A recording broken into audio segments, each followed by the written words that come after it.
E aí, filósofos de boteco, sejam bem-vindos a mais um episódio aqui com o seu colega Riquiteu. E tá na hora de mais um episódio do nosso podcast Filosofia de Boteco, onde a gente mistura filosofia, algumas doses alcoólicas e umas verdades que podem doer bastante. E hoje a gente vai falar de um cara que tentou botar ordem na bagunça do direito, Hans Kelsen. Esse austríaco foi o pai da teoria pura do direito. Ele basicamente falou: direito é direito, porra. Não me venha com moral, com política, com religião, com inclinações. O direito é o direito e nada mais. E o Kelsen, ele viveu numa época cheia de confusão. A Primeira Guerra Mundial, a ascensão do nazismo e um monte de gente tentando justificar o direito com base em Deus, na moral, na natureza, no papagaio, em qualquer coisa que não era o direito. E o Kelsen chegou e falou: chega, cara, basta. O direito tem que ser uma ciência e não um debate filosófico. Temos que ter um método e um objeto jurídico, e não o direito ser uma extensão da moral, da ética, da religião. O direito ele tem que ser algo bruto, algo neutro, algo analisado de forma científica. E o Kelsen, com isso, ele tenta criar ou cria uma teoria do direito que fosse objetiva, sem influências externas. Para ele, o direito é um sistema de normas e essas normas têm que ser estudadas de forma pura, sem misturar com as outras áreas.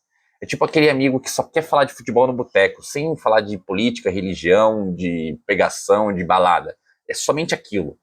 Mas eu também ressalto que o Kelsen, ele não nega as outras ciências, ele não nega a política, ele não nega a moral, ele não nega a religião. Ele está falando que o direito, para ser bem estudado, não deve contaminar o seu pesquisador com política, com moral, com essas coisas. Isso pode até ser algo que influencie a criação do direito, a criação das leis, mas para o cientista do direito, para quem vai estudar, isso deveria ser afastado.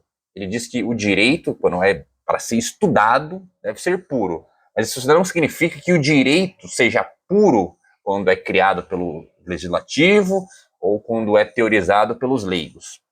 E para começar essa teoria, ele criou uma ideia de uma pirâmide normativa, que é basicamente uma hierarquia de normas. No topo da pirâmide tem a Constituição, né, que é a norma fundamental, é a norma que acima de todos, nada vale acima dela. Ela é a norma última, é a norma principal. E abaixo dela vêm as leis, os decretos, as portarias, as resoluções. E por aí vai, né? E todas essas leis que estão abaixo da Constituição dependem da Constituição. Que é um tipo de pirâmide de copos, né? Se você derruba o de cima, tudo desmorona, né? Porque todas elas precisam dessa de cima. Essa de cima é a estrutura, é até irônico, porque se imagina que quem está embaixo, né, que sustenta, mas nessa teoria kelsiana, essa teoria jurídica, é a de cima que dá sustentáculo para as de baixo. Imagina que a Constituição é o copo de cima. Se ela cai, todas as normas perdem o fundamento, né? Perdem o seu alicerce. É por isso que mudar a Constituição é algo tão sério, né? Quando você escuta no jornal PEC, né, proposta de emenda constitucional, é sempre algo muito complexo, muito tenso, envolve muitos debates, não é tão simples de se acontecer, diferente de se fazer uma resolução, um ofício, uma lei mais simples, porque a Constituição é basicamente as regras do jogo jurídico, as regras que constituem o seu poder político, né? Não à toa chama Constituição. Ela constitui, ela cria o seu Estado, cria o seu governo. Mudar isso muda toda a operação.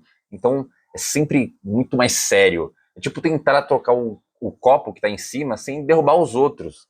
Dá muita merda, dá muita complexidade. É algo que não tem tanta facilidade, não tem garantia de que vai funcionar.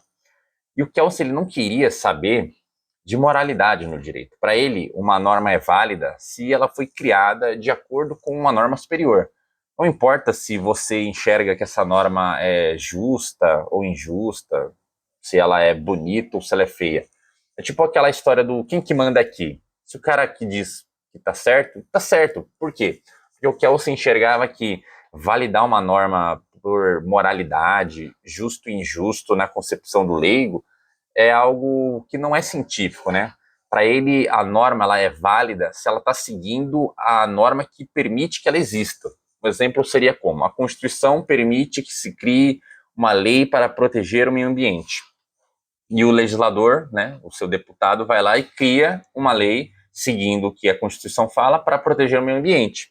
Vai ter um pessoal que vai lá e vai falar, isso aqui não é justo, vai acabar com o meio ambiente, ou então o outro vai falar, mas como é que vai funcionar a economia, isso aqui está barrando o agro e não sei o quê. O que você vai falar, olha, esses dois argumentos, eles são legais, mas no final, vamos ver como é que essa lei foi feita. O processo de se fazer essa lei estava correto? Sim, porque ele pegou a lei que permitia criar essa lei e seguiu a risca. Então o que você vai falar, ela está válida, não tem mais o que se questionar. Você vai ficar dando meras bravatas, mas o direito é o direito. Ele é isso, né? A lei é dura, mas é a lei. E o Kelsen, ele falava, né, dessa pirâmide como um sistema fechado. Uma norma só é válida se for baseada em outra norma superior, né? Porque uma norma superior, ela cria a validade, a possibilidade de existir normas menores, né? A Constituição, ela às vezes coloca que você pode criar matérias de direito ambiental, de direito civil, de direito imobiliário, de urbanismo, de uma série de coisas. E aí você começa a fazer leis dentro desse limite, dessa moldura, por assim dizer.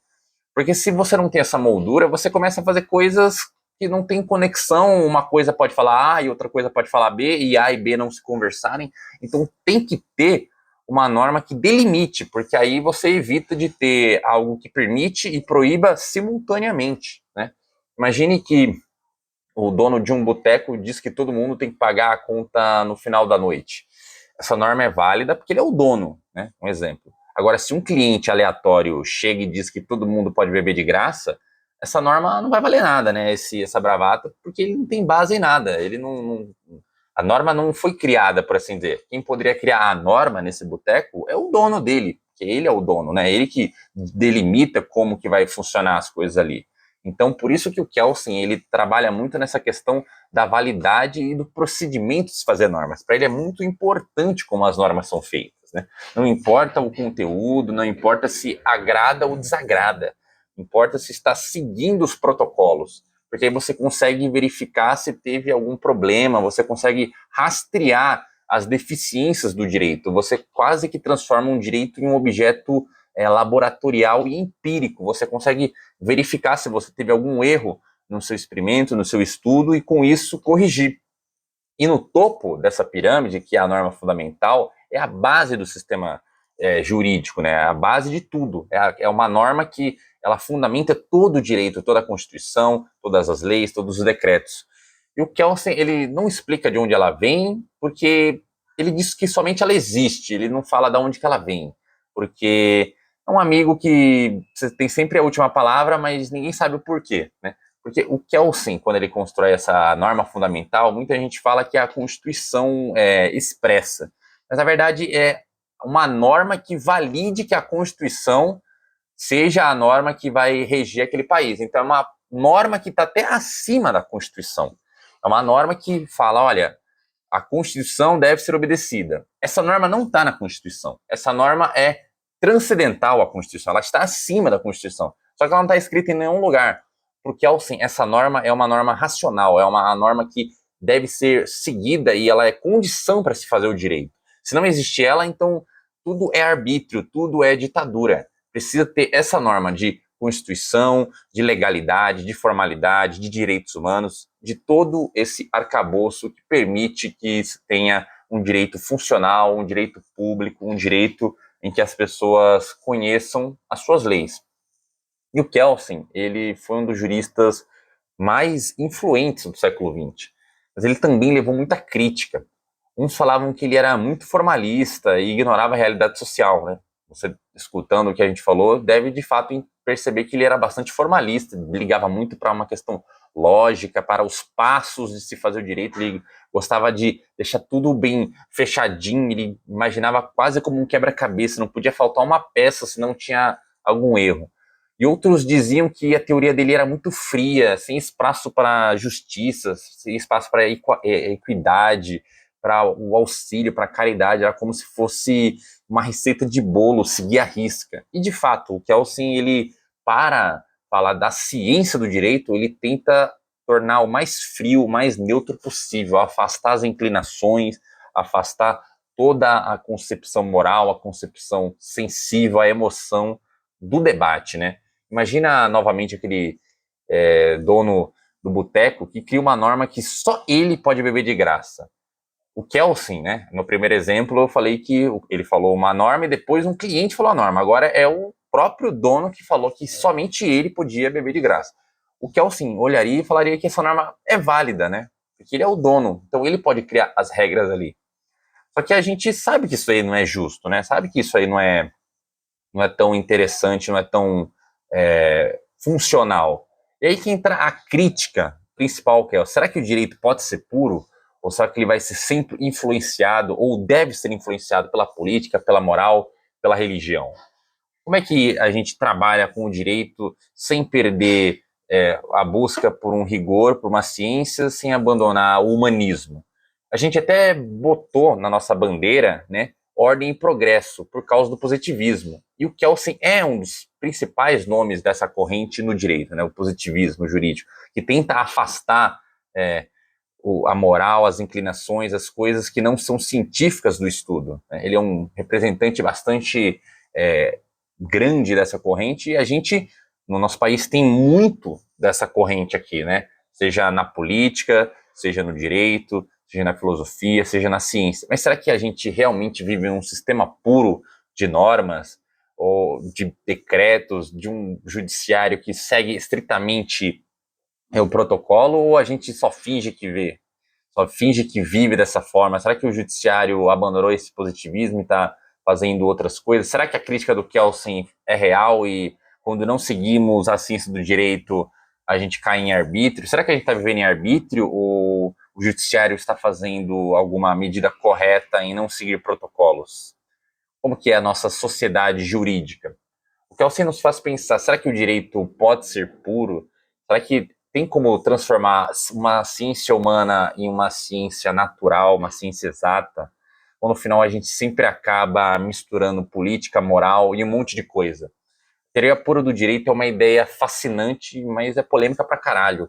O Kelsen talvez é o autor do direito mais sisudo, mais louvado e mais atacado nos últimos tempos. No fim, o Kelsen nos lembra que o direito é muito complexo. É cheio de normas, de hierarquias, de problemas de compreensão, problemas de validação e o problema da justiça.